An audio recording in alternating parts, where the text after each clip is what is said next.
This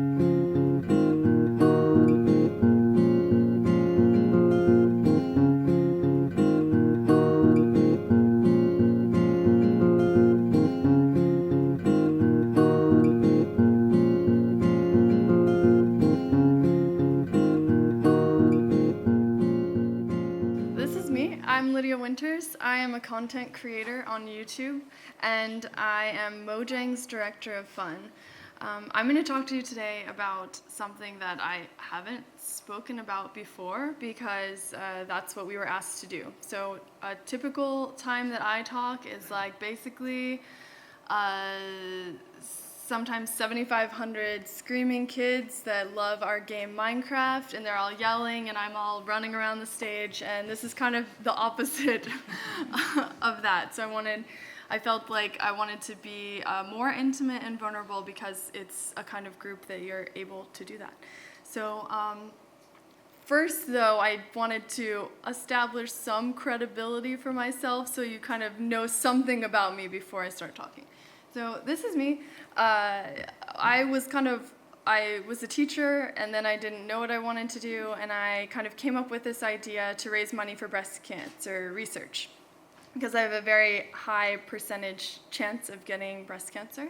And I came up with this whole scheme. I got a bunch of people into it, and I shaved my head, and I ended up raising $20,000. And this was when I had no following and I didn't know anyone, but I suddenly realized like I really like being in this world of kind of meeting people and kind of doing good things and being interesting. And I walked in a race, and that's my sister. I was given this pink wig, I had a shaved head, and I had absolutely no clue what I was going to do after that. I really got into photography and creating videos, and I thought, well, this seems kind of awesome. I love making videos, but what am I going to make videos about? So I had some friends who recommended this game called Minecraft. This was in November of 2010, and they said, why don't you make a video about yourself playing Minecraft? And I said, well, that's easy because I've never played games, so that would be a horrible channel to make. And they said, well, it could be really fun from a perspective of someone who's never gamed. So possibly the most embarrassing picture in this is right here, that poor girl. So I had my shaved head, but I didn't want to do it in my videos, so I wore the pink wig. And I picked the name Minecraft Chic because my channel was going to be about Minecraft. So that's kind of the easiest name to pick. And I started making videos. So I didn't even make the screen bigger, which feels really sad.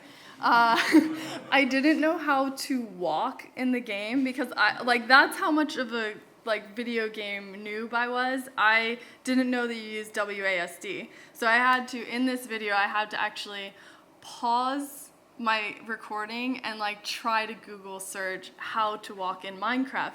And this was 2010. So now if you're not familiar with the game, it's kind of exploded in a very huge way, and there's so much information about it. But back then it was kind of new, so it took quite a while to find, and besides it was kind of a ridiculous thing to even need to know how to move, how to hit a block in Minecraft. But I kind of started making videos. Yeah, I'll just keep going. No one needs to watch that. I leave it on my channel because everyone came from somewhere, even though it's terribly embarrassing.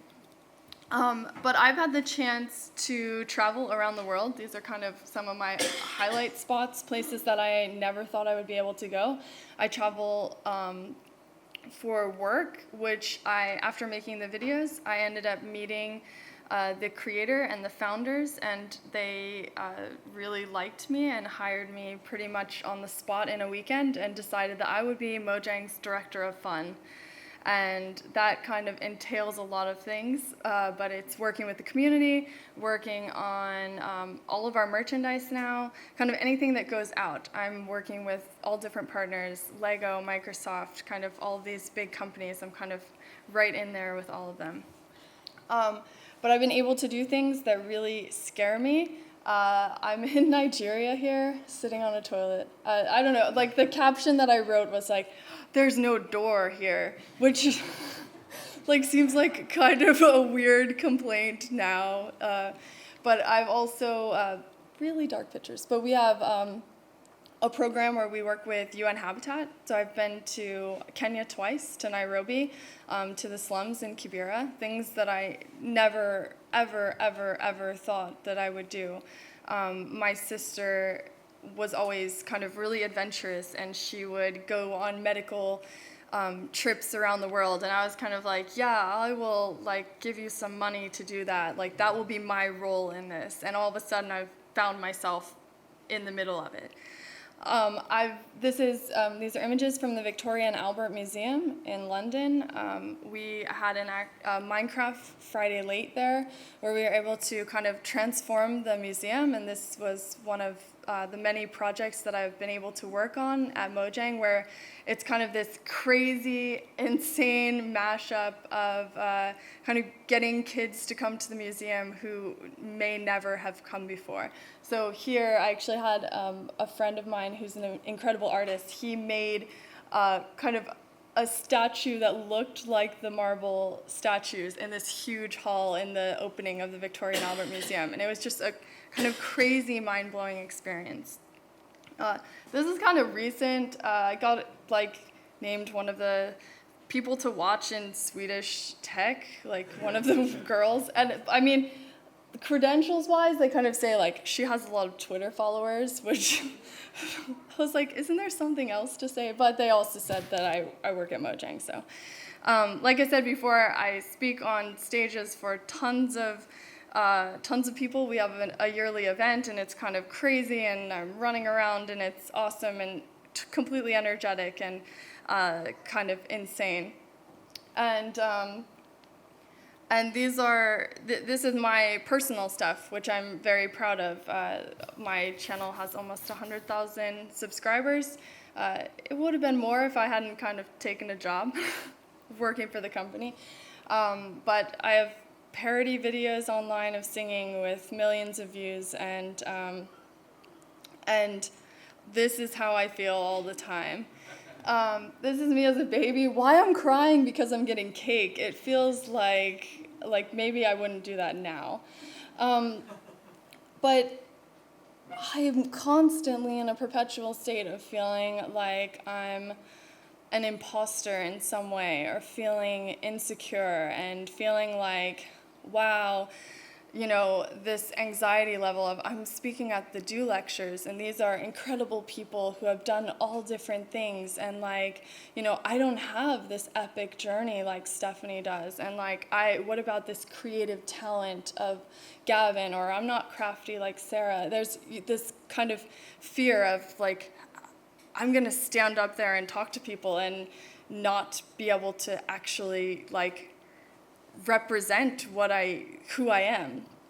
And I just feel like we kind of get into that stage of always being super positive, and that's kind of the talk that I normally give, but I just want to be very real and human with you about kind of the fears and anxieties that I go through on a daily basis that kind of I'm trying to use to propel me instead of keeping me where I am.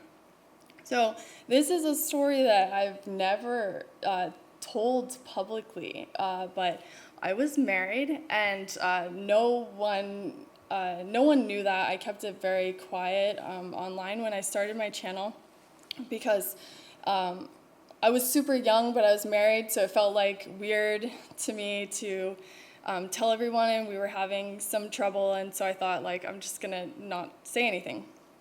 And I got married when I was 19, which is too young. But this girl, who sometimes still creeps up, had no idea what I wanted to do with my life. I was constantly just kind of stopped where I was with fear. I mean, like, ridiculous fear, from like small fears to like just ridiculous fears. So I didn't like to travel at all. Like, I would I would throw up and be sick if I like even had to get near a plane. So I would kind of venture, but it was not very far. I wanted to be home, and I was like, I'm just gonna be that person who always stays at home, and it's totally cool. I had kind of like gotten into a thing where I was like kind of didn't like, I would talk to people all the time, but I wasn't really telling anyone how I felt, like how things were with me. It was kind of always this like surface level Lydia, like, yeah, everything's happy, like, it's so good, how are you guys? And kind of like keeping everything inside of myself, to the point that like most people didn't even know that I was, feeling kind of trapped and feeling anxious, because I just kind of always kept this like, everything's really great, everything's so awesome, like I hope it's awesome for you too. How are you? Good? I'm good? Okay, we're all good. And I didn't want to kind of go out and be part of anything. I wanted to just figure out a way that I could kind of, stay in this little box and not move outside of who I thought I was. And I got into photography, and I started taking self-portraits. And I had quit my job, and so I was staying at home, and I was, so I had like a million hours in the day. So it was like, okay, I'm gonna take one self-portrait a day. And they were about all different things and kind of all random, but they started becoming a little like more dark, and everyone, it's really hard to see that, but everyone was asking like, are you sure you're okay? You seem kind of like depressed and sad. And I was like, no, I'm artistic. And like kind of telling myself that too, like, no, it's totally fine. I could see why. I'm like in a bathtub here with water, like being very dramatic. I wish they were a little easier to see on the screen. But basically, I was kind of making it so, I was in this kind of box of fear and box of my comfort zone. Like, I'm comfortable here, and I don't want to live outside of that space. And when I kind of decided that I didn't think our marriage was working out, I had to suddenly take like a really big step outside of my comfort zone. And it kind of taught me something, which is that you can use fear as a propeller. I'm still perpetually scared. I've done so many talks, but I still kind of feel like I'm going to throw up at any point. So splash zone in the front. But as much as I've done it, I kind of think at some point, won't it ease up? But it doesn't. But I use that instead now to go, okay, I'm going to take this fear and try to do something that scares me. Like, sign up for the run tomorrow that I'm not sure if I can actually do, and the wading in the water and cold, and just like something that is different, instead of constantly letting it hold me back. And all of the slides you saw at the beginning of things that I have done and that I'm extremely proud of doing, those all came about because I finally took that big step and just said, like, I'm gonna learn to be comfortable with being uncomfortable. I'm uncomfortable a lot of the time, like standing on stage, or, you're in a conversation with someone and you kind of like say yes, but you say it in a weird way, and then you think, oh, did they think it was weird too that I said it? Like, did I say like, yes? It's kind of it's that thing of being in your head so much that kind of every move is critiqued and every fear is amplified so much. I've been on all these different adventures this year into different places, and my boyfriend Vu is just wonderful, and he is like so calm. So like it doesn't matter what we're doing, he's like super calm about it. And so we're in a kayak in Vietnam, and I'm not outdoorsy. This is like as much camping as I've ever done.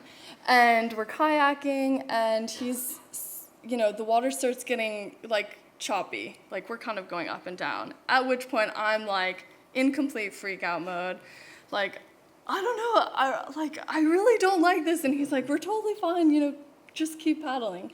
And then when I get out of the situation, I realize how fun it was. So it's kind of that, how can I ahead of time kind of get that fear under control so I can enjoy the experience?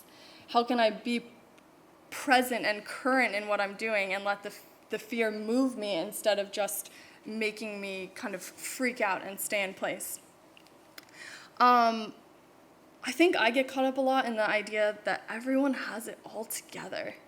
I think especially here we can get into that in a big way, like, oh, you listen to a talk and you're like, look at what that person has done, and you kind of, everything can sometimes be very sugar-coated in that way. Like, I want to tell you the best version of myself because that will make me happy and it will make you happy. But sometimes being able to be raw and tell those versions of yourself, like Stephanie did yesterday, where she gave us this, like, this is how I felt. Like, I realized I was kicking myself when I was down. Being able to be that vulnerable and realize, like, everyone's going through different things. And they can be on all different scales, but we're all human and we're all kind of on this journey together. This kind of doesn't go exactly with fear or insecurities, but I just had to add it in because I love Zay Frank. If you haven't seen him, he's just awesome. He makes online videos, and he has a video about brain crack. And basically the gist of the video is that you get addicted to kind of the ideas in your head. You're never doing them, but you kind of think about them and think about how grandiose it will be when you finally get to it. And it's kind of partnered with fear, because if you're going to actually put something out into the world, like, you have to be ready for whatever the reaction is.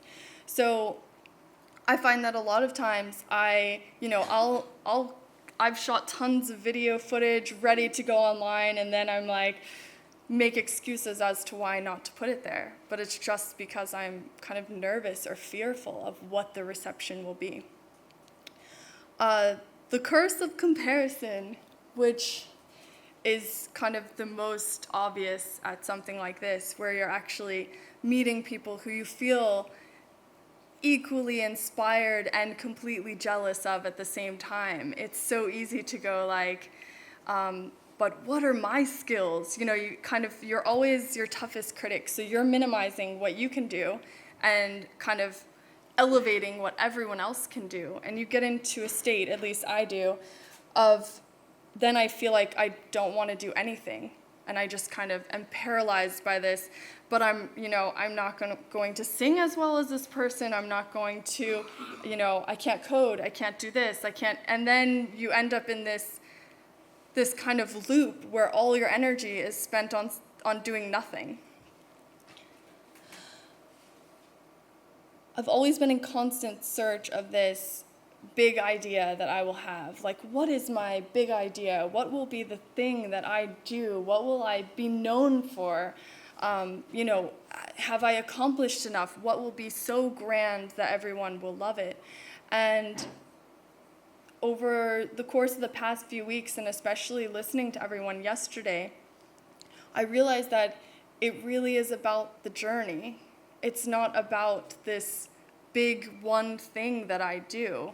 All of the little things that I do can add up into something big. I don't need to constantly be searching, but instead just try everything. Take the fear and let it propel me instead of letting me stay there kind of at a standstill. So I just kind of want to leave you with the thought of enjoying the wander. Like, take your time and enjoy what you're doing, and know that that your fears and insecurities, that you're not alone in them, that there are most other people are kind of feeling the same way, but putting on the smile and the excitement and wanting to tell you how everything's great. And it can be, but it can also be nice sometimes to kind of realize that you can overcome those fears and do amazing things. So Thank you.